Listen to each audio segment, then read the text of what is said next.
Welcome to another HVAC-Engineering-Techie training video. Today's video is on how to select and size control valves. You think that'd be drop dead simple, but unfortunately it's not. And many designers and many control contractors don't understand really how to size a valve and cause system problems by not truly understanding what size of valve and what implication it makes. Remember, this is the channel that talks all things HVAC, from engineering design, construction equipment systems, test and balance, controls, and energy performance. I appreciate you being here. If you wouldn't mind, I'd like to ask you a favor to become a subscribing member. If you're already one, thank you very much. I really appreciate it. Down below is a button that says subscribe. If you just push that button and put your email address in there, you will become a subscribing member. It's painless, it costs you nothing, and no one will ever bother you. It has nothing to do with that. So what happens and what that's used for is Google uses that to evaluate my videos, which keeps me on the air. I'd appreciate it. If you like the videos, give me a thumbs up. That also helps me, and I appreciate it. All right, let's get started on the lesson. Thanks. All right, to start, we're just going to go over our training videos. You've heard this before probably, but if not, C1 is our HVAC control system basics. Gives you the basics you need to understand systems. C2 is a DDC control network devices, what devices look like. C3, DDC control architecture, lays out the network. CD4, control components, devices. C5, DDC control installation wiring. C6, water-cooled central plant control system sequences. C7, hot water central plant control sequences. C8, chill water central plant control sequence. C9, constant volume air handler. C10, VAV air handler. C11, outside air handler unit sequences. Tuning DDC control loops. 13 is how to select and size control valves, which is this video. C14, how to select and size control dampers. And C15, HVAC pneumatic controls. Don't use a lot of HVAC pneumatics anymore, but we still do use some, so you need to know what those are. These sequences videos all show you how to do reset sequences that actually will work. So this might be handy for you. All right, let's start control valves. Now, control valves come in all kinds of different sizes, types, and manufacturers. We have many, many different manufacturers. So I've used these different pictures or whatever just to try to show you what a valve is. I'm not saying one manufacturer is better than another. It has nothing to do with it. Remember, those components are sold on marketing, and you never know about marketing. Might be good, may not be bad, might be bad, but you can't tell. It's up to you. Two-way globe valves. Now, two-way valves come in different flavors. One is globe valves. A globe valve is a traditional valve because it mimics linearity. It's not totally linear, but it's pretty good. Where some other valves are terrible on linearity. So these have one shutoff seat. It's a parabolic. The reason it's linear is parabolic. So as you get a little movement here, it gives you a certain flow. If you get two, it gives you almost twice, double. So that's why they're linear. Others don't have parabolic seats, and so they're not linear. Ball valves, which are another valve that can do two-way shutoff, but not linear at all. Three-way mixing valves. Now, the other valves we showed you there are just two-way. They could either be two-position on-off, or they can be modulating. This is a three-way valve, so it has three pipes and has two streams. This one here allows these two streams to mix, because it's a mixing valve. Now, a mixing valve only really has one seat, and it actually only shuts off tight here. This other one is a guide seat. It's not really a shut-off seat, and it's not bubble tight. So basically, it does alter flow, but it's not bubble tight. It's a mixing valve. This is a globe valve again, so it has parabolic seats on it, and will give you fairly linear flow. And it has one shut-off seat. Ball valve, again, can be used for a three-way ball valve can be used for two-position or modulating, either one. And here's the position. The different positions of the ball shows you this way it's mixing these two streams. This way it's not. It's just going to that side. This one it goes straight through, and this one it goes straight through that way. So ball valves can be used for different applications, but you got to watch which ports you pipe up to get what action you want. Now, the globe valves come from 1/2 to 6 inch, and ball valves 1/2 to 3 inch. Now, they make bigger than 3-inch ball valves, but 3 to 6 inch ball valves get really, really pricey.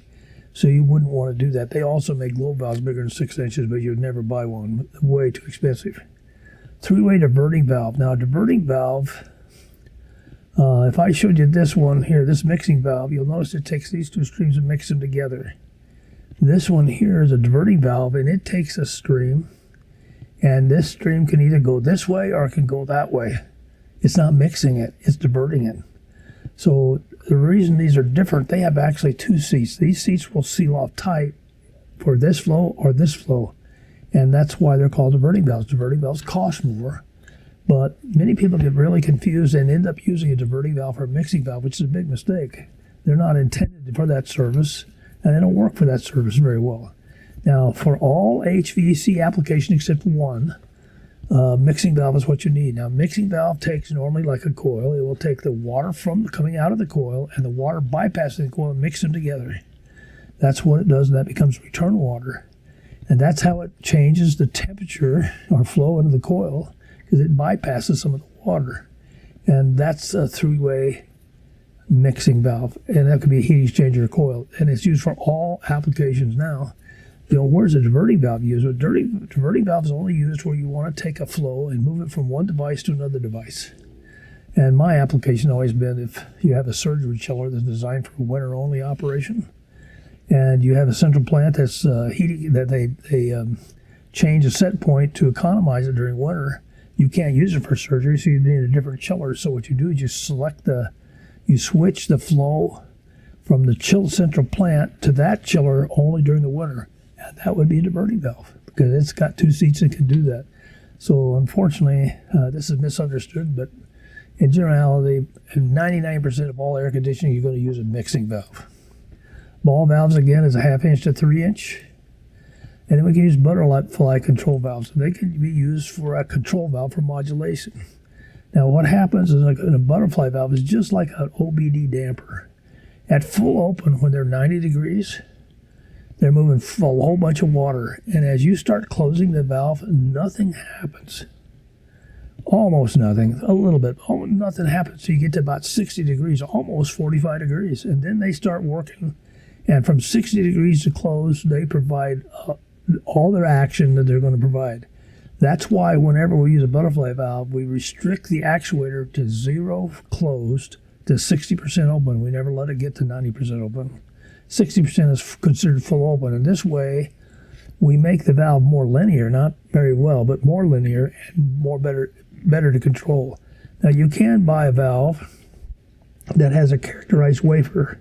We've always called them fishtail, and these aren't used actually for HVAC much. They're used for industrial. What I'm trying to tell you is it costs a lot of money, so they're not used much in HVAC. But what they have is a characterized flute on the back of the wafer. So as it starts closing down, this gives it more linear flow. Not perfect, but more linear, and it will give you better control. But 0 to 60 also helps. This is the first step, characterized wafer, second step. All valves are available in the 2-position or modulating service. So 2-position means this valve is open or closed. This is a 2-way valve, which means it only has, it's on one pipe. It'll open or close or modulate that flow. 1/2 is a ball valve, so 1/2 to 3 inch. So this is a 3-way ball valve, and you can see that as a rotating actuator. This is a 2-way globe valve. And you'll notice it has a rising stem. This has an actuator that do a rising stem. A 3-way globe valve, 1/2 inch to 6 inch, also has a rising stem. 2-way butterfly valve, 2.5 inch to 36. We don't normally use a ball valve 2.5 inch or less, or a butterfly valve. Butterfly valves and ball valves have real similar characteristics as being nonlinear, but they're pretty much the same. And you can get ball valves with a fluted disc. So it has an insert that goes in the ball, like it's a V-shaped kind of ball, and it allows the ball to be more linear. And you can buy them that way. Now, butterfly valve will get clear up to 36 inch. That's a big central plant, but we've done them. I've done up to 40 inch, 80 inch before. And remember, these are using industrial butterfly valves. We almost always use lug body valves. In other words, so the valve can tightly seat against one flange, so you can use it to isolate a chiller while you're taking a pipe off or something. 3-way butterfly valve, 2.5 to 36 is 3-way. Now, a 3-way basically is a T with 2 butterfly valves with linkage between them to the one actuator. Now, these are globe valve actuators. You can see this is a 2-way. Now, you can see I've shown different manufacturers. And I'm not trying to say one is better, nothing like that. I'm just trying to use this for educational purposes to show you what one is. This is a two-way globe valve, so it's a rising stem. This is a three-way globe valve with a rising stem.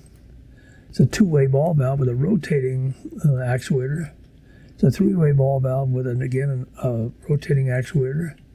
Two-way butterfly valve, you can see it has an actuator on the one butterfly valve, and then the three-way butterfly has two valves on a T with an actuator.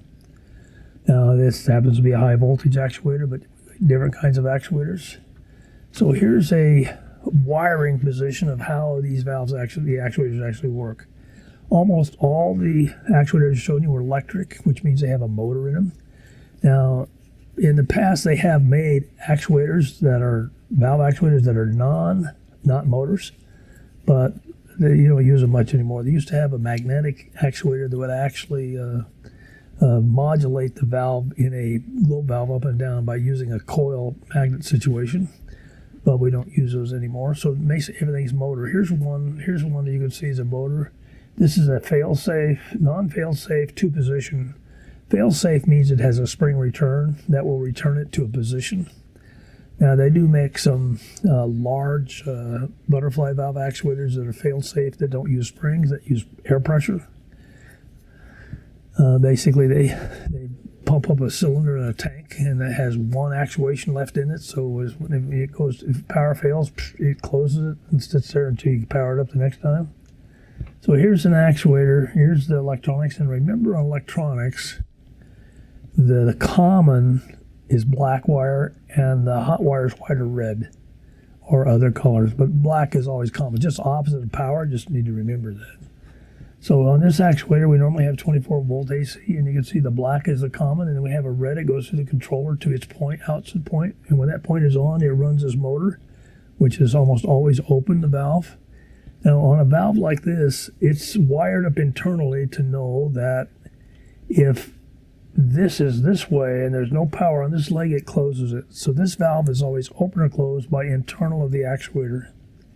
Okay, that's the two-position actuator. And this is a two-position floating. This actually mimics modulation, but it's not true modulation. What this is, it has a standard actuator with an open and a closed. So the common is hooked up, and when this actuator does to point 1, that tells the actuator it wants to run in the direction to open the valve.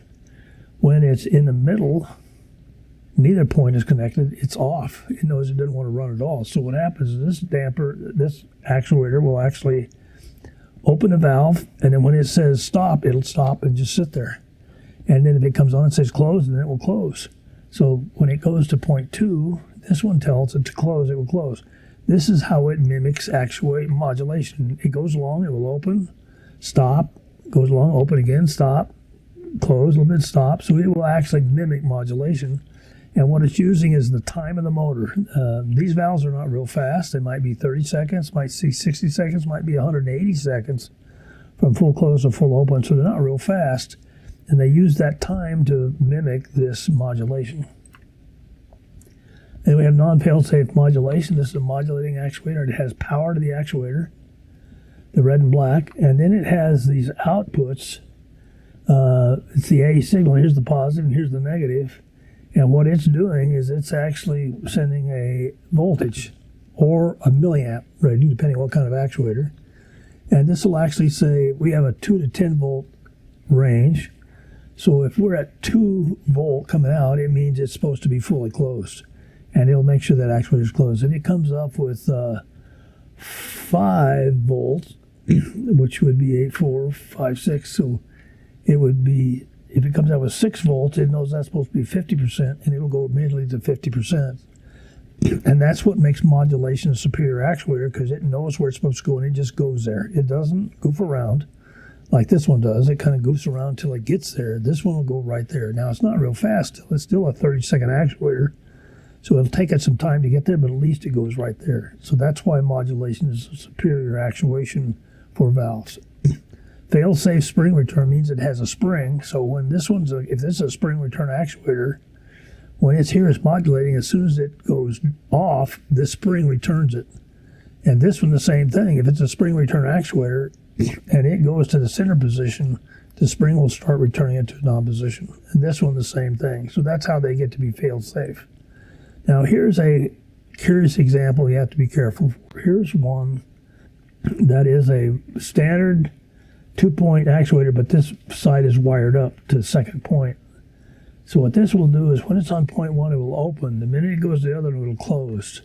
And what the problem is, that actuator will always be in motion. It'll never be stopped. It'll always go open, closed, open, closed, open, closed. And the problem with that is it will wear the actuator out prematurely. The actuators, it'll be millions and millions of operations, and they're not designed for that. So this actuator will not last. This is a misapplication of an actuator, so it should never be this one. A lot of people think this is a floating. It is not floating. It has no off point, so it will always be running. Open, close, open, close, open, close. This is not a correct application. So control valve sizing. Control valves are sized so the valve has authority over the load. This means that a correctly sized valve would be as linear as possible, where a percent movement of the valve has a similar percent change in flow. Now this is where we have a large problem of understanding. So if you have a coil that has a 5 psi pressure drop, now for some reason engineers have thought that's a good application, and they put in their specs that all control valves will have a 5 psi pressure drop for CV. That's incorrect. That's a bad spec, so don't do that. Because if you have a coil that has a 20 psi drop, and that's unusual of course, or have a heat exchanger 20 psi drop, and you put a 5 psi pressure drop valve on it, it's going to hunt like crazy. It's not going to work. Because to have proper authority over the load, the valve needs to be equal to or just slightly larger than the pressure drop of the load it controls. And here's why. If you have a coil, and we're just saying 10 psi drop, and you put a 1 psi valve on there, so if that valve starts to close, for every 10%, it's only going to change. Every 10% change in position, it's only going to affect the coil 1%. So to get anything, it has to go way down, well, probably to 75% close before it starts affecting that load. And what that does, that limits the range of the valve and causes it to overshoot and undershoot or hunt. So you don't want to do that. So it's very, very important that the control valves, and that's all control valves, whether 2-way, 3-way, makes no difference, 2-position or modulating, makes no position. They all need to be sized equal to the load they're carrying. So all valves need to be slightly higher pressure than the load they're trying to control. And that's all valves. Here's a valve flow characteristic chart. And you can see here's a globe valve. You can see it's not quite linear, but it's pretty linear. If you're 60% open, valve position is open, you'll notice it has 60% flow. That's really good. And it goes over slightly when you get closer, under slightly, but just slightly. A plug valve is actually slightly better, but we don't use many plug valves anymore. They're still there, but we just don't use many of them. Here's a butterfly valve. 6%, it's the 25%. A ball valve is down around 15%, so it's worse than a butterfly valve. So basically, these are not linear at all. So when we use that actuator, this actually makes that worse. If your valve is missized, it has way less pressure drop, then this gets a whole bunch worse. So that's why it's really, really important to size these correctly. All control valves should be sized with equal or slightly higher pressure drop than the coil or heat exchanger they control. The valve flow profile characteristic must be also taken into account when sizing and programming actuator control logic. Valves with a low flow to valve percent opening, such as a butterfly or ball valve, the control range should be limited from 60 degrees or 54% to 90 degrees, 100% open, to make it more linear. So in other words, like a butterfly valve, when it's full open and you start to close it, almost nothing happens. When you get to past 75% or 45% of the valve, so it starts making a big difference. But between 60% and full close is where it does all this control. Between 60 degrees and 90 degrees, almost does nothing. So that's why it's really important on these valves to have it be sized correctly. Now we use flow coefficient. The CV is the GPM flow of a valve at 1 psi pressure drop. That's the fundamental definition of CV.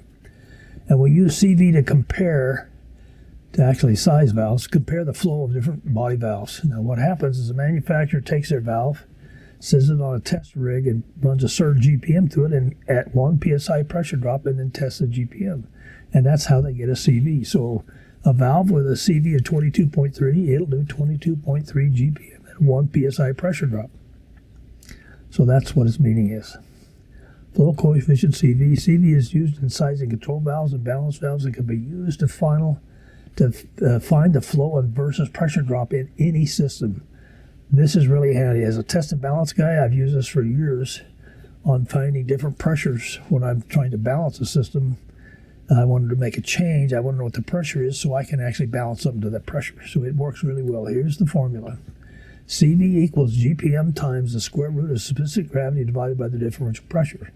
Where CV is the flow coefficient, has no units, it's just a number. Specific gravity, SG, is specific gravity is 1 for water, GPM is gallons per minute.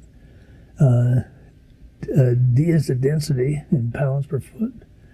Flow is in GPM, and delta pressure is differential in PSI. So for water with a specific gravity 1, it's CV equals GPM times the square root of 1 over the differential pressure.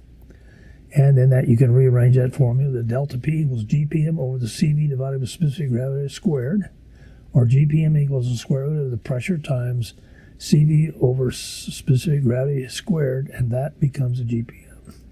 So here's some examples that maybe help you understand it a little bit better.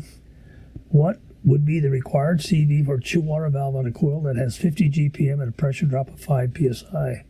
So CV will equal GPM times the square root of 1 over delta P, which is 50 times the square root of 1 over 5, which equals 22.3.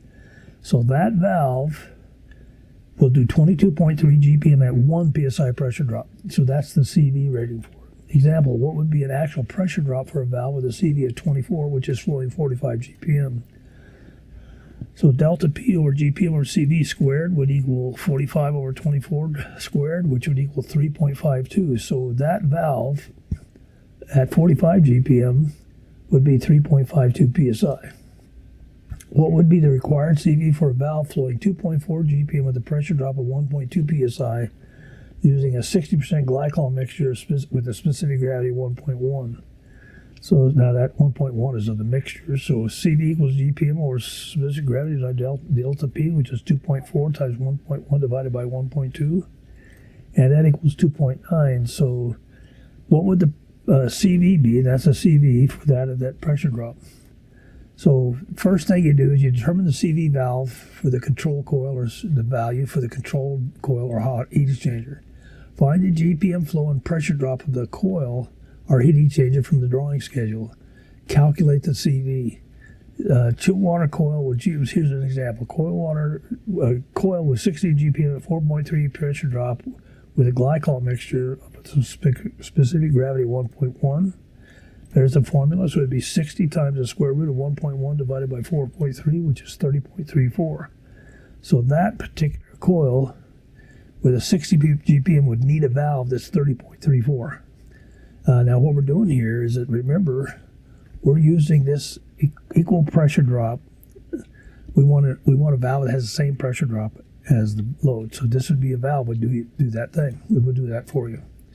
So here's how you actually go through the selection process. This is where it gets more complicated, because they don't make valves with CVs in one increments, right? They jump all over. So you could have a half-inch valves that's 10.4, and a 3/4 inch would be about 20.1, and a 1 inch would be 40.2. So they jump all over the place, and you have to figure out what you could do. Now remember, it's certainly practical to put a smaller control valve in a larger pipe.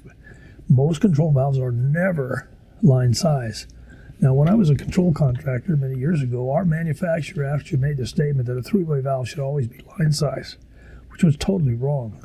So you have to be careful not to use someone else's rule of thumb, which is actually wrong. So you have to make sure that bigger or better to select the valve. Remember, it's not bigger. Whenever selecting a valve, we have this bad habit of thinking that if the number we need is 30.1, and you look at the chart of availability and you find a 29.5 and a 36, the habit is, oh, well, we'll go to the 36. Well, in sizing valves, that's not correct. Bigger is not better, because if you get too big, it won't work. And as an example, I'll show you that balance valves are exactly a control valve, and they should be sized exactly like control valves. So a balance valve should be sized on the load it's controlling and have a pressure drop similar. Now, as a balance contractor, I've had jobs where the reheat coils the valves are sized at line size. So in other words, we have a reheat coil that has probably a 3/8 tube in it, really low flow, and the pipe going out to it was 3/4 inch, so they put a 3/4 inch valve on it, balance valve. Yeah, can't hardly balance it. We had to balance it with stethoscopes. She had to put a stethoscope on the valve, close it all the way until you hear there's no flow, then crack it open a little bit till you started hearing flow, and then take a flow measurement with a really accurate instrument. And the reason is because the shutoff head at zero flow and a design flow are almost the same thing. So you can't use pressure drop to balance them. So you had to make sure there's some flow so they get read. And that's part of oversizing a balance valve. Same problem with a control valve. Next, verify the actual pressure drop of the selected valve at design flow. Example, a chill water coil with 60 GPM at 4.3 pressure drop with a 60% glycol 1.1 in a 2-inch pipe. The CV equals 30.34. And here's an example. Here's a 2-inch ball valve in a CV of 36.5. That seems reasonable. We need 30, but 36 doesn't sound too bad. But here's a second selection. We could actually use one at, we have a 1-inch valve. We could get it 43.9. Now that's a little bit bigger CV, but man, it's a smaller valve. It's cheaper, right? Verify the piping geometry factor on the final assembly. So here's what I'm trying to say is if you have a one pipe size reduction, is normally not a big deal, but if you have more than that, the geometry will actually affect the real CV of the valve. So we have to figure out that we're not going to have a problem with having this much reduction. And here's a chart. So we had a 1.25 inch valve at 36.5 CV, but if we come over and put that in a 2-inch pipe, it's a 31.51. So we can see it goes from 36 to 31.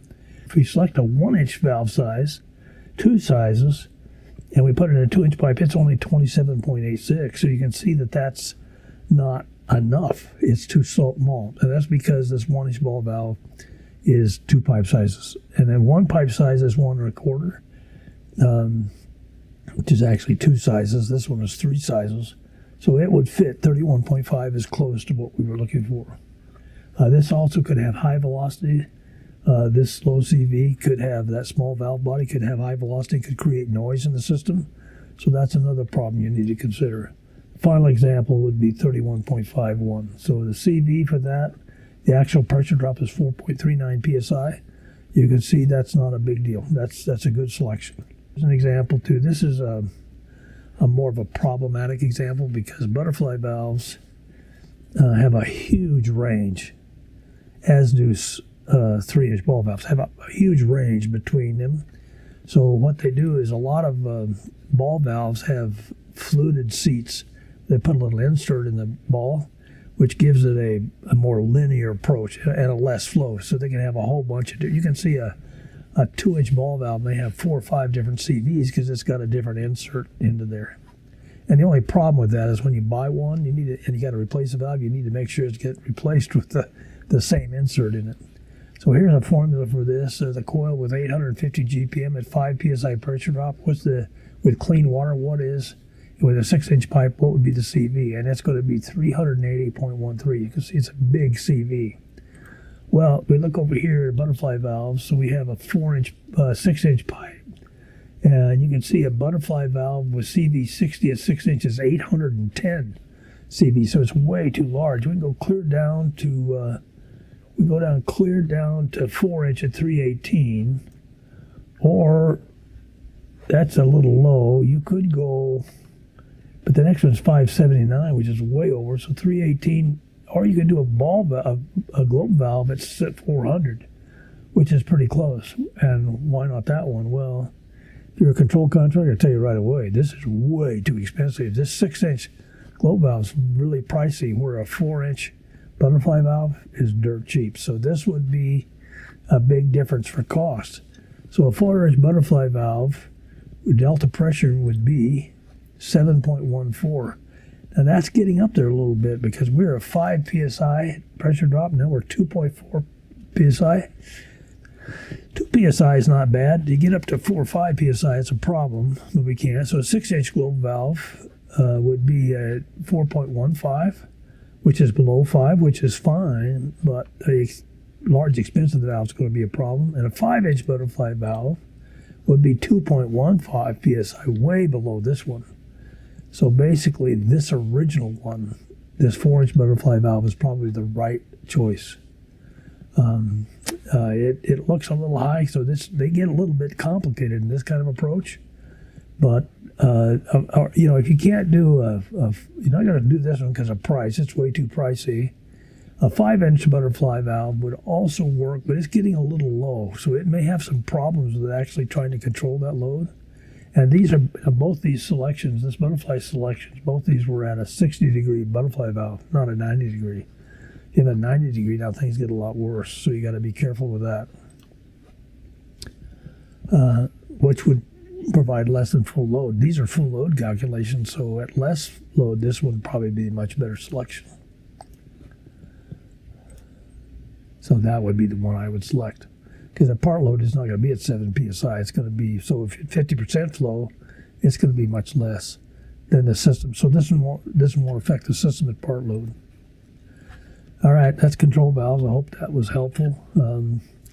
It is an important part of controls, and I appreciate you watching these videos. It makes me feel good that you're learning something from them and enjoy what you're doing.